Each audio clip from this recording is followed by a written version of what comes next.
المصنف رحمه الله تعالى عنه ونفعنا به وبعلومه في الدارين آمين.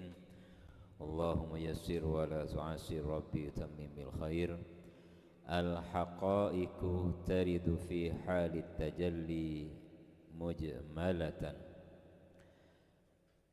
Al-haqa'iq, ilmu hakikat atau esensi dari segala sesuatu, taridu, diturunkan atau dikaruniakan kepada hati hamba fi halit tajalli, dalam keadaan tajalli,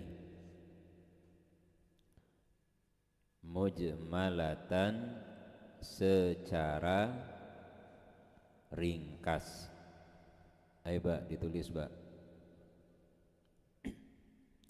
Secara ringkas.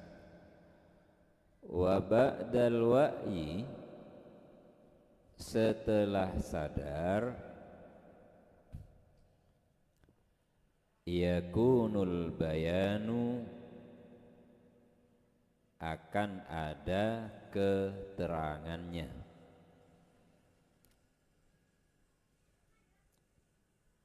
Fa idza qara'nahu fattabi' qur'anah, apabila kami membacakan kepadanya, apabila kami membacakan kepadanya,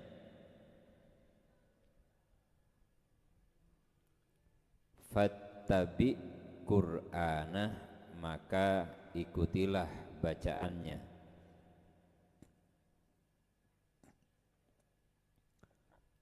Thumma inna alaina bayanahu, kemudian atas kamilah kewajiban menjelaskannya.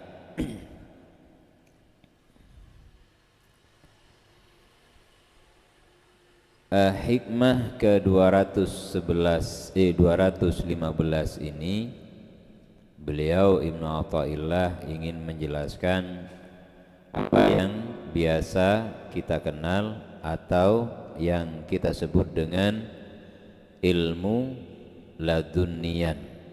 Sambil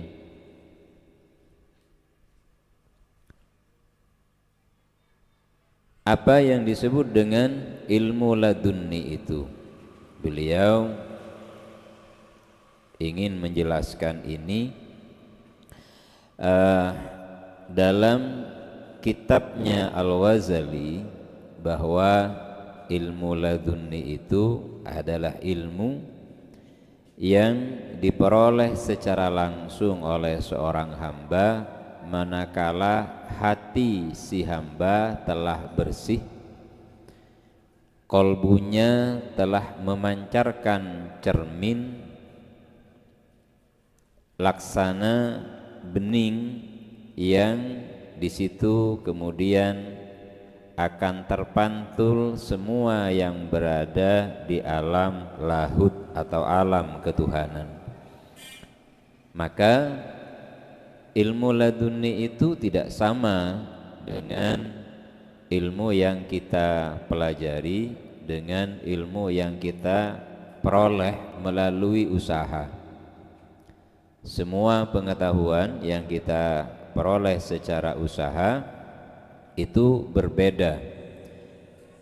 Wa huwal ilmul ladunnil ati bi ghairi takallumin, bahwa hakikat itu adalah ilmu ladunni al-ati, yang datang bi ghairi takallumin, tanpa proses dialog, wala dirayatin wala isti'dadin, ataupun tidak menggunakan dirayah periwayatan, wala isti'dadin, ataupun melalui proses persiapan.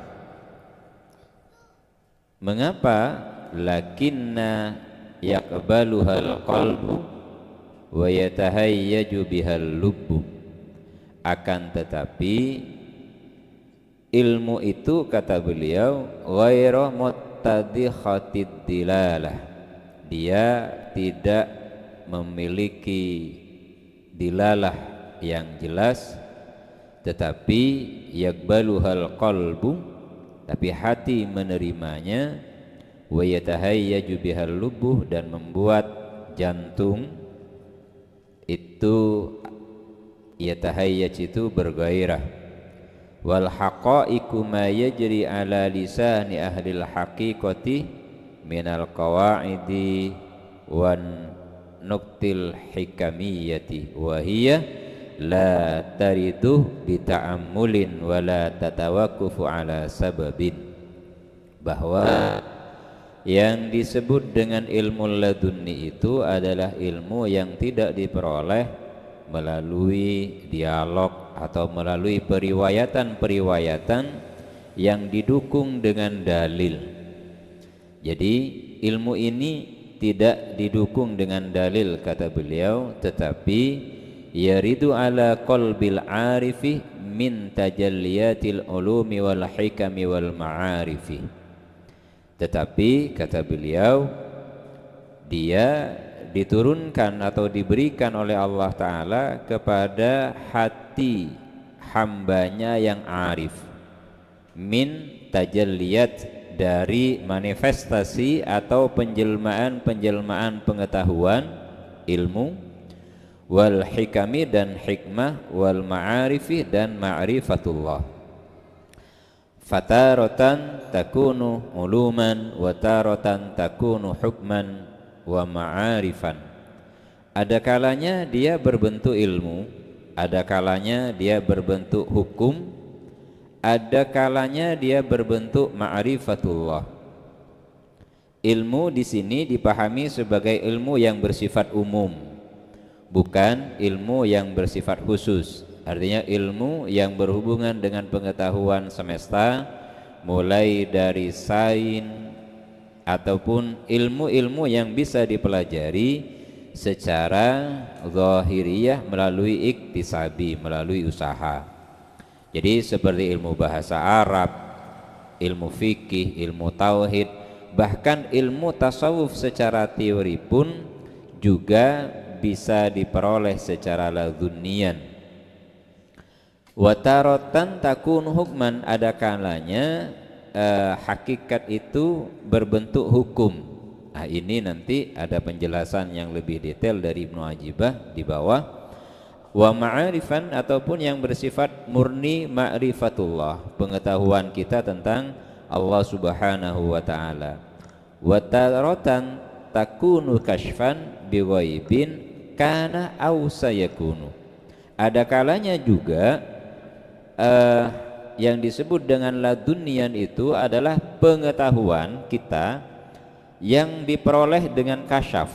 Kasyaf itu berarti penglihatan batin terhadap sesuatu yang sudah lalu ataupun sesuatu yang akan terjadi.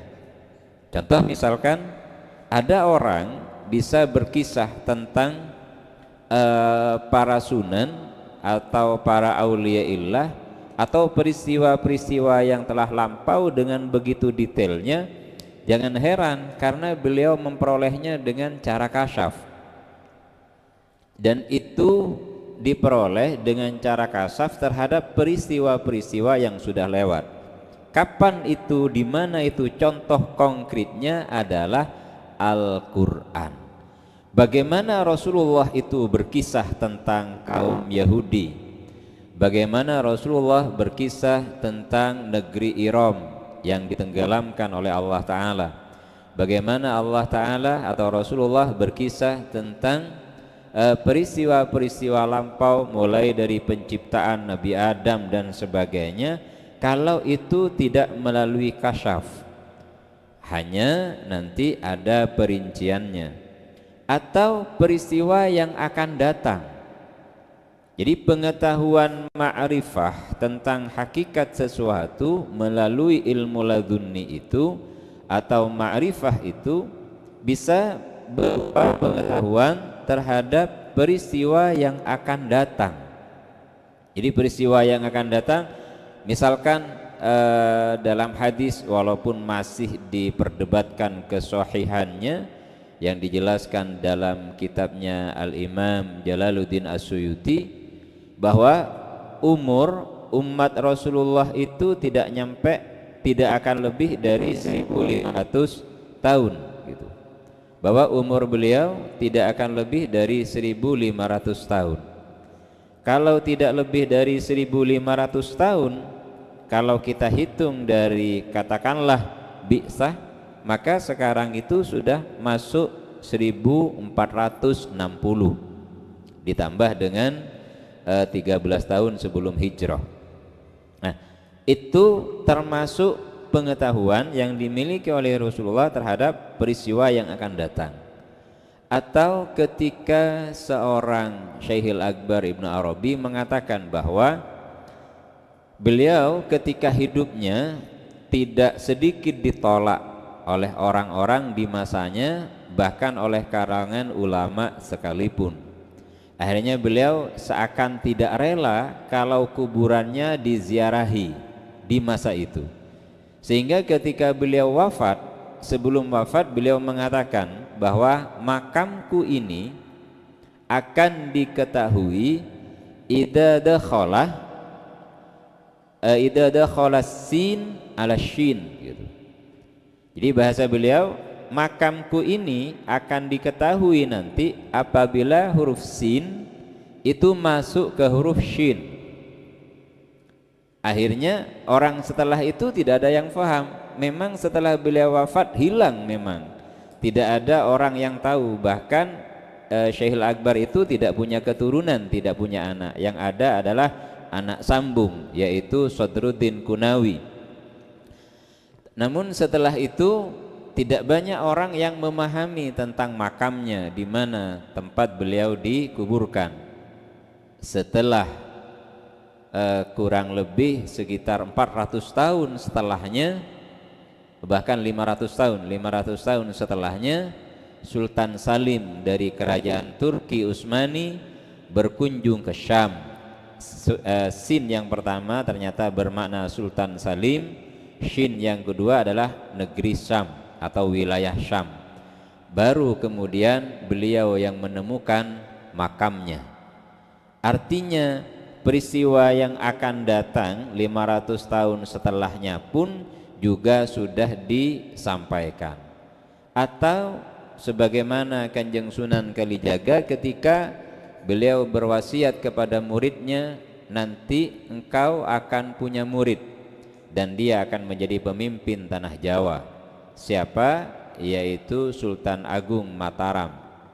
Atau Raden Mas Rangsang itu sudah dinubuat dulu, sudah dibaca terlebih dahulu oleh Kanjeng Sunan Kalijaga. Nah, pengetahuan seperti ini bukan sesuatu yang diupayakan, bukan sesuatu yang diusahakan, tetapi pengetahuan yang seperti ini adalah pengetahuan yang diperoleh oleh Allah, dari Allah Ta'ala secara langsung, yang diberikan kepada hati hambanya.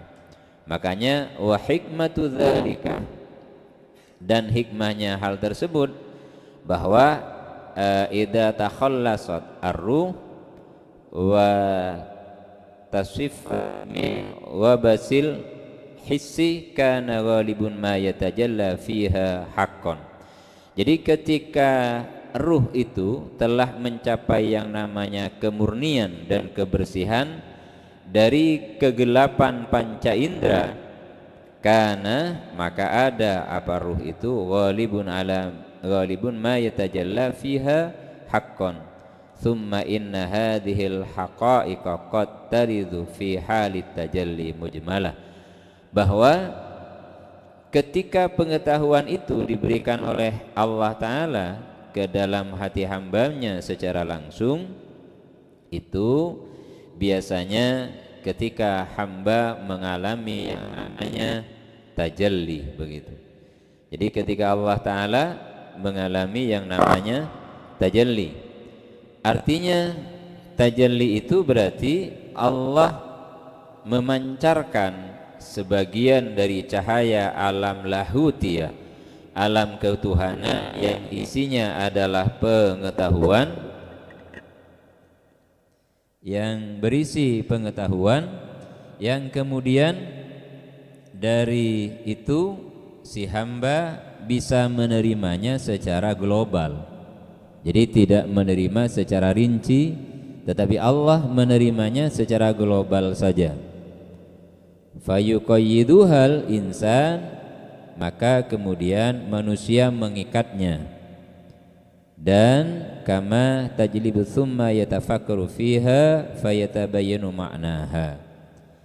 Dan ketika itu muncul dan dia merenungkan maknanya, ketika dia merenungkan maka akan menjadi jelas maknanya. Jadi pengetahuan yang diberikan oleh Allah Ta'ala kepada hati hambanya itu diperoleh dengan cara yang tajalli tadi, kemudian yang sifatnya global ini apabila direnungkan di saat muncul di dalam kolbunya seseorang atau seorang salik, baru kemudian maknanya akan menjadi jelas. Faba'dal wahyi wa huwa al-hifdzu yakunul bayan. Apabila dia sudah sadar dan dia kemudian hafal, yakunul bayan, maka itulah akan menjadi keterangannya. Thumma istadalla bi ayatil wahyi li'anna al-wahya ala arba'ati aqsamin. Ibnu Athaillah, katanya Ibnu Ajibah, bersandar kepada ayat fa idza qara'nahu fattabi' qur'ana thumma inna 'alaina bayana. Dan wahyu itu dibagi ke dalam 4 macam. Pertama adalah wahyu ilhamin, wahyun ilhamun, wahyu yang sifatnya ilham, wa wahyun manamun, dan wahyu yang diperoleh dari dalam mimpi, wa wahyun i'lamun, wa wahyun ahkamun. Jadi wahyu itu ada yang sifatnya ilham, kemudian wahyu yang diperoleh dalam mimpi, dan wahyu yang sifatnya adalah pemberitahuan dari Allah Ta'ala, dan yang keempat yaitu wahyu yang sifatnya hukum. Fasyarakatil awliya'ul anbiya'ah fi salasati. Para aulia dan para nabi sama dalam masalah wahyu itu pada 3 tempat atau pada 3 macam. Yang pertama ilham, yang kedua mimpi, yang ketiga pemberitahuan langsung dari Allah Subhanahu wa taala, wa huwa al-fahmu anillah, yaitu pemahaman dari Allah Ta'ala. Jadi wali dan nabi itu sama dalam ketiga hal ini. Wahyu yang memiliki sifat sebagai ilham, kemudian yang diperoleh melalui mimpi dan melalui pemberitahuan, melalui tanda-tanda alam, dan itu pemahaman dari Allah Ta'ala secara langsung. Dan untuk wa infaradatil anbiya, dan khusus untuk para nabi, biwahyil ahkam. Jadi para nabi itu dapat wahyu yang fungsinya sebagai hukum. Fal awliya lahum wahyun ilham wa yakun aju awalan mujmalan fil qalbi. Dan bagi para wali itu hanya bersifat ilham, tidak bersifat hukum. Mengapa? Karena para wali bukan pengemban risalah, bukan pengemban hukum yang dijelaskan oleh Allah Ta'ala untuk disampaikan kepada para umatnya, tetapi para walinya Allah hanya berfungsi sebagai pembaca wahyunya Allah Subhanahu wa Ta'ala. Fa idza qara'ahu wa dhaharahu tattabi'uhu wa bayyanahu. Maka kalau dia sudah mampu membacanya dan memunculkan ilham itu tadi, baru semuanya akan menjadi jelas seperti itu. Kana alaihi salam yu'aliju minat tanzil syiddata mukhafatan ayyansah. Makanya kalau Rasulullah SAW setelah beliau memperoleh yang namanya wahyu, Beliau yu'alij, beliau mengobati dirinya sendiri. Untuk apa? Karena khawatir wahyu itu akan lupa. Falamma nazatil ayat kana yasma'u li Jibril fa idza faragha qara'ahu kama anzala fal wahyu alladhi huwa wahyu ahkamin masunin fala yansa bi khilafi wahyul ilham. Nah, bedanya kalau wahyu yang sifatnya hukum itu terjaga, artinya masunun itu terjaga. Fala yansa, maka dia tidak akan lupa. Bi khilafi wahyil ilham, berbeda dengan wahyu yang sifatnya ilham. Kalau wahyu yang sifatnya ilham, maka berarti bisa lupa. Falidzalika yanbaghi lil wali ayyuqayyida tilkal waridat qariban. Maka seorang wali biasanya akan mengikat atau menguatkan pandangan ilhamnya tadi dengan apa? Dengan catatan biasanya. Jadi para aulia illah itu ketika memperoleh ilham itu biasanya akan ditulis agar tidak lupa, karena kalau tidak ditulis akan lupa, kata beliau seperti itu. Walaqad hadara ma'ana dhata yawmin rajulun salihun kabirus sinni fasami'a dzalika faqala wallahi laqad hadartu majalisal ulama was salihin wallahi ma ra'aitu mithla hadhil jawahir wal yawaqit allati takhruju min sayyidi fulan.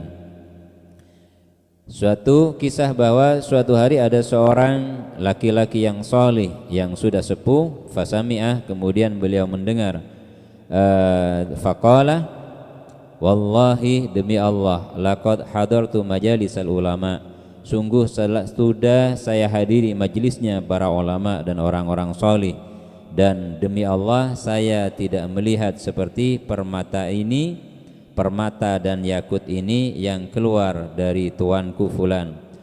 Fabaqaitu kadzalika muddata ghaira anni lam nakun nuqayyid syai'an thumma intaqala dzalika ila halit takyid fasaral qalamu indi afsahu min ibaratil lisan.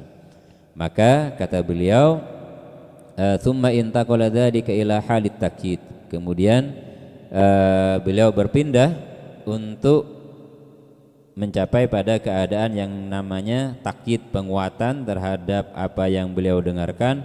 Fasaral qalamu, maka menjadilah kolam indi di sisiku itu afsah, itu lebih fasih, lebih kuat ingatannya, min ibaratil lisan, berarti harus ditulis, kata beliau itu. Kana ba'dul arifin yaqulu li ashabihi idza kuntu atakallamu alaikum akunu astafidu min nafsi ma yajrihi Allahu ala lisani kama tastafiduna antum minni.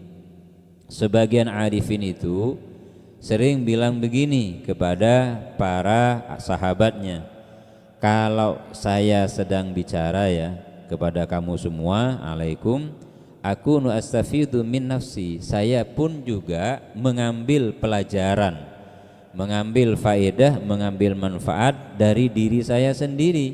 Ma yajrihillahu ala lisani, dari semua yang Allah alirkan melalui lisan saya, dari semua yang saya ucapkan melalui lisan saya ini, semuanya adalah dari Allah Ta'ala.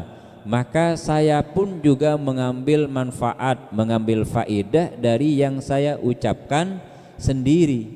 Makanya para arifin billah itu ketika beliau mengajar, ada kalanya setelah ngajar itu tanya kepada yang mendengarkan, tadi saya jelaskan apa saja? Mengapa beliau mengatakan demikian? Tadi saya menjelaskan apa saja?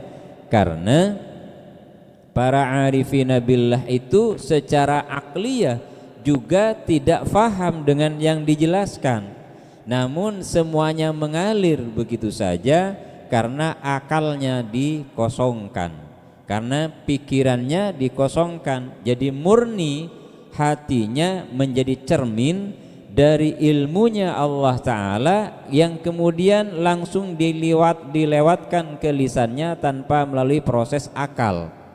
Orang yang mendengarkan bisa jadi faham dan bisa jadi mengerti serta menulis, padahal yang berbicara belum tentu memahaminya kecuali setelah beliau mengingat-ingatnya kembali.